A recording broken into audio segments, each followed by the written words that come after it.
यार देखो, मेंस की प्रिपरेशन करना ना इसलिए ज़रूरी है क्योंकि मेंस लिखने की अपॉर्चुनिटी बहुत रेयर हो चुकी है। प्रीलिम्स बहुत ही अनरिलायबल है।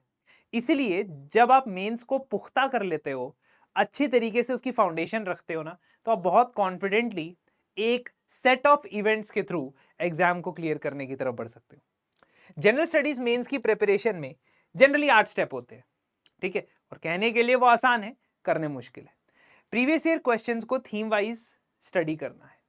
उसको ये समझना है कि उसमें से कौन सी सब थीम सबसे ज्यादा बार पूछी जाती है और उनकी फाउंडेशन को स्ट्रॉन्ग करना है। जैसे पॉलिटी गवर्नेंस में local bodies and Panchayati Raj system is a very very essential low hanging high yielding theme. इसको कवर करना जरूरी है। इसके ऊपर नोट्स तैयार रखना जरूरी है। इन नोट्स में करंट इवेंट्स या हैपनिंग्स को इंक्लूड करना जरूरी है। फॉर एग्जांपल, अगर मैं पंचायती राज के बारे में बात कर रहा हूं तो मैं पंचायत असेसमेंट इंडेक्स को भी देखूंगा। मैं पंचायत से रिलेटेड और रिपोर्ट अगर कोई आती है तो उसको अपने नोट्स में इंकॉर्पोरेट करने की कोशिश करूंगा। डेली बेसिस पे कम से कम 3 से 4 क्वेश्चंस को ब्रेनस्टॉर्म करना जरूरी है। ये क्या है, दिमाग में जो ये तूफान लाना है वो क्यों लाना है? क्योंकि दिमाग में तूफान चलेगा। मेंस का पेपर लिखोगे, 3 घंटे के अंदर 20 आंसर लिखने हैं और 20 आंसर लिखने का टाइम लिमिट बहुत कम, पर आंसर आपको 7 से 9 मिनट मिल रहा है, depending upon the number of questions, the marks of the question.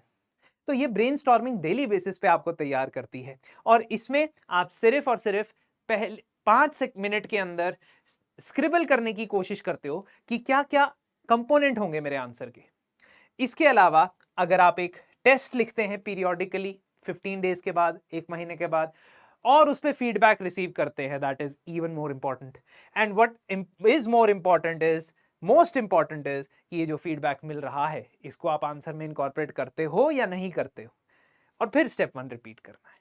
लेकिन ये कहना आसान है, it is easier said than done. अब आप अगर मेंस आंसर राइटिंग प्रैक्टिस में इन 6 कंपोनेंट के ऊपर काम करते हो तो definitely this thing is going to work for you. Answer के स्ट्रक्चर को पहले से ही तैयार रखना कि मैं इंट्रोडक्शन, बॉडी और कंक्लूजन में क्या चीजें लिख सकती हूं या लिख सकता हूं। कंटेंट को हर वक्त एनरिच करने की तरफ भागना। फॉर एग्जाम्पल, अगर मैं न्यूज़पेपर पढ़ रहा हूं और आज का इंडियन एक्सप्रेस मैंने पढ़ा है और उसके अंदर मैंने सी राजा मोहन का आर्टिकल पढ़ा है about east Asia, north east Asia and India's Asia strategy, तो उसमें से मैं क्या एक ऐसा सेंटेंस है या पॉइंट है जो मैं अपने आंसर के अंदर इंक्लूड कर सकता हूं। Your mind should always be ticking towards it, तभी नोट मेकिंग बेहतर होगी। ठीक है? Alternative point for your answer should be there. अगर आपका कोई आंसर इवेलुएट कर रहा है और कह रहा है नहीं नहीं this is not good, is that enough? No, that person should give you alternative. What is the better alternative over there? And दो पॉइंट ऑफ व्यू से ज्यादा पॉइंट ऑफ व्यू लेना अपने आंसर्स के लिए घातक है। 3 से 4 लोगों से पूछना always cause of concern. Lastly, current affairs को इंटीग्रेट करते हुए आपके स्पेसिफिक इश्यूज क्या हैं? क्या आपकी स्पीड कम है? क्या आपकी हैंडराइटिंग की लेजिबिलिटी कम है? क्या आप कंटेंट को सोच पाते हैं लेकिन उतनी स्पीड से लिख नहीं पाते हैं, या सोच ही नहीं पाते हैं, मेंटल ब्लॉकेज आता है? ये हर एक की स्पेसिफिक अलग अलग कस्टमाइज्ड प्रॉब्लम है। उनका कस्टमाइज्ड सॉल्यूशन मैं इंश्योर करूंगा। I will ensure that customized solution is provided in a 100 days answer writing bootcamp। 2026 mains के लिए खास तौर पे जो बच्चे प्रिपेयर कर रहे हैं उनको मैं इस कोर्स के बारे में बता देता हूं। इस कोर्स के अंदर आपको 100 डेज तक क्वेश्चंस दिए जाएंगे। On a daily basis a question will be given, but that is not where it ends कि आपने क्वेश्चन देखा, आंसर लिखा, चेक करवा लिया, बस हो गया। नहीं सर, इसमें आपको एक तो शेड्यूल मिल रहा है और schedule is based on the micro themes of that particular topic. उस पर्टिकुलर सब्जेक्ट में से मैक्सिमम फ्रीक्वेंसी से जो सवाल पूछे गए पिछले 11 साल में, उनके हिसाब से माइक्रो थीम्स बनी है और हर एक माइक्रो थीम का एक एक क्वेश्चन आप कवर करोगे। अब जब आप क्वेश्चन का आंसर लिखोगे, उसे सबमिट करोगे, उसे इवैल्यूएट करूंगा मैं, not distributed to a lot of evaluators. ठीक है? तो क्योंकि मैं खुद ही इवैल्यूएट करूंगा, जब मैं आपके साथ 1:1 सेशन करूंगा, 1-to-1 मेंटोरशिप इसके अंदर अवेलेबल है, तो जब मैं आपके साथ 1:1 मेंटोरशिप अवेलेबल करवा के आपसे डिस्कशन करूंगा तो मैं आपकी स्पेसिफिक प्रॉब्लम्स को ही हाईलाइट करूंगा। जेनेरिक बातें वहां नहीं होंगी। आपके आंसर्स में क्या मुझे कमी नजर आई, क्या कंसर्न नजर आया, क्या चीज ऐड कर सकते हो, वो चीजें मैं आपके साथ डिस्कस करूंगा। And my inputs will be based on a number of things. मैं सिर्फ अपने लाइकनेस या नॉन लाइकनेस नहीं इंटीग्रेट करूंगा इसमें, मैं टॉपर्स की आंसर कॉपीज में जो ऑब्जर्वेशन किए गए हैं, मेरे खुद के एक्सपीरियंसेस जो हैं आफ्टर क्लियरिंग मेंस और after giving 3 mains and giving 2 interviews, how I have improved my marks, वो इंक्लूडेड है। और सिलेक्टेड कैंडिडेट्स को जो मैंने गाइड किया है, मल्टीपल सिलेक्टेड कैंडिडेट्स, उनके अंदर जो मैंने एट्रीब्यूट्स देखे हैं, इन तीनों का मिश्रण आपको मिल जाएगा फीडबैक के अंदर। तो आपको इधर उधर हाथ पैर मारने की ज्यादा जरूरत नहीं पड़ेगी। तीसरी बात यहां पे यह है कि लाइव डिस्कशन भी मैं करूंगा after every GS subject ends. मतलब 25 क्वेश्चन जीएस 1 से आप लिखोगे, 25 क्वेश्चन जीएस 2 से, एंड लाइकवाइज 3 एंड 4। तो हर एक जीएस सब्जेक्ट के बाद एक लाइव डिस्कशन भी मैं आपके साथ कंडक्ट करूंगा। और before you are set into this pattern और this schedule, you will also get videos from me on specific subject. Geography के लिए आंसर राइटिंग कैसे करनी है, क्या चीजें इंक्लूड करनी है आंसर में, क्या नहीं। सिमिलरली हिस्ट्री के लिए, एनवायरमेंट इकोलॉजी के लिए, पॉलिटी गवर्नेंस के लिए, आईआर के लिए, सिक्योरिटी के लिए, इंटरनेशनल रिलेशंस के लिए, ethics theory, ethics case study के लिए कैसे अप्रोच करना है, सभी चीजें आपको वीडियो फॉर्म में मैं आपको प्रोवाइड करूंगा। ठीक है।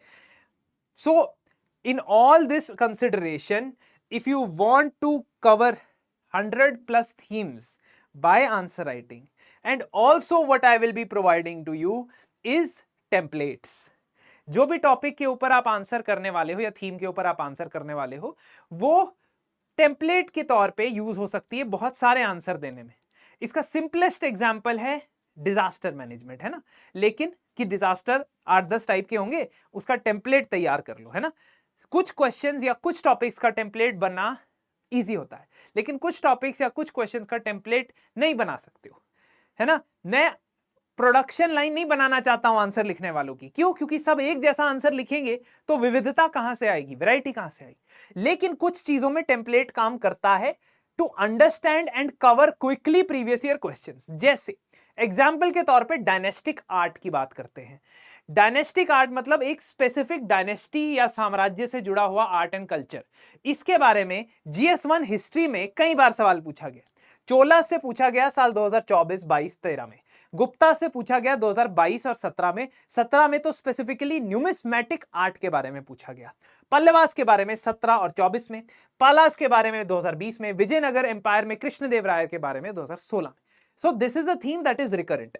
इसको तैयार करने के लिए एक फ्रेमवर्क तैयार किया जा सकता है, और इस प्रकार से मैं इंट्रोडक्शन, बॉडी और कंक्लूजन तीनों को पहले से ही इमेजिन करके रख सकता हूं। तो मुझे बस उसमें एग्जाम्पल्स या आंसर फिट करना है। ठीक है। और बहुत कॉम्प्लिकेटेड टेम्पलेट नहीं बनाएंगे हम। क्यों नहीं बनाएंगे? क्योंकि बहुत कॉम्प्लिकेटेड टेम्पलेट एग्जामिनर को ही समझ नहीं आएंगे। हम पहले समझें, ठीक है। We take a thing which is simple, we make it complex, and then we try to simplify it. यही आजकल पैटर्न चल रहा है। इस पैटर्न से बाहर आओ। चीज कॉम्प्लेक्स नहीं है, हर चीज कॉम्प्लेक्स नहीं है। एवरीथिंग इज नॉट कॉम्प्लेक्स, खासतौर पे मेंस में।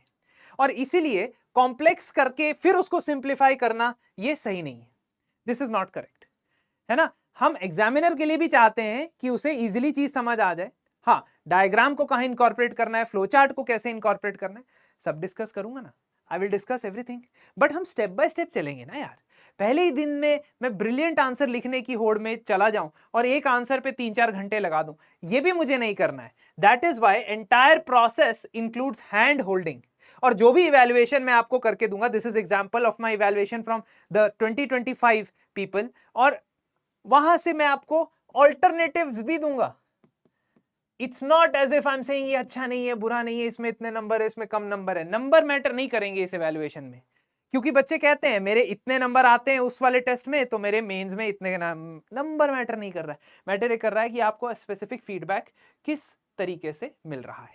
तो स्पेसिफिक फीडबैक जैसे क्वेश्चंस के ऊपर, यहां हाइपर ग्लोबलाइजेशन के ऊपर मैंने एक सवाल पूछा था कि सोसाइटी के ऊपर क्या इंपैक्ट पड़ता है। अब हाइपर ग्लोबलाइजेशन का इकोनॉमी के ऊपर सब लोग इंपैक्ट बता देते हैं, लेकिन family, marriage, SC ST OBC, caste system, इन पे क्या प्रभाव पड़ता है, इसको बहुत से लोग टच नहीं करते हैं। इसीलिए स्पेसिफिक फीडबैक यहां पे प्रोवाइड किया जाएगा। And this entire programme will be for 100 days with a pre-decided schedule. If you are interested to build your answer quality level to reasonable amount, and to be confident while writing the tests, while writing the full length test, working on your speed, working on your legibility, accuracy, content, सब चीजें यहाँ पे provide करूंगा. So if interested, then you can definitely check this course on our website. धन्यवाद.